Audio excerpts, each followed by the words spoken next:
আজি মোৰ সোণালী মুৰ্গীখিনিৰ 93 নম্বৰ দিন আৰু 93 নম্বৰ দিনৰ এতিয়া বৰ্তমান ৰাতিপুৱাৰ সময় হৈছে। ৰাতিপুৱা দানা দি দিয়া গ'ল প্ৰথমতে আৰু দানা দিয়াৰ পিছতে এতিয়া পানী দি দিছোঁ আৰু পানীত কোনো ধৰণৰ মেডিচিন নাই। বৰ্তমান পুৰা ঠাণ্ডা চাফা পানী আছে আৰু বাহিৰত ৰাতিপুৱাৰ পৰা বৰষুণ দি আছে।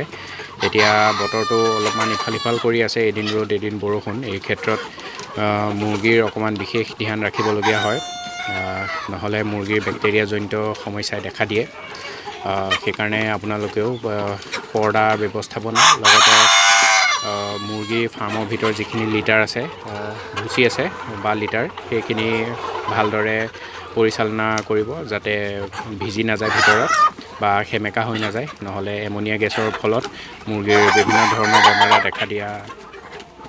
দেখা দিয়ে। এতিয়া বৰ্তমান আবেলিৰ সময় হৈ আছে। আবেলি আজি বতৰটো ডাৱৰীয়া, আজি গোটেই দিনটোৱে বতৰটো ডাৱৰীয়া। সেইটো কাৰণে এতিয়া লাইট জ্বলাই ভিডিঅ' কৰিবলগীয়া হৈছে, যিহেতু আন্ধাৰ জল্দিকৈ হৈ গৈছে ডাৱৰীয়াৰ কাৰণে।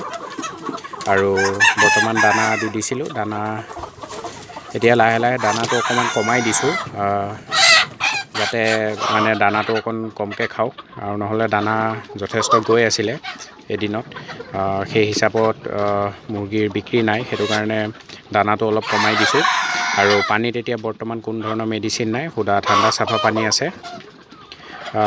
কাইলৈ যদি চাওঁ বতৰটো যদি কাইলৈও বেয়া হৈ থাকে, তেন্তে কাইলৈ আদা নহৰু ব্যৱহাৰ কৰিম, নহ'লে নকৰোঁ।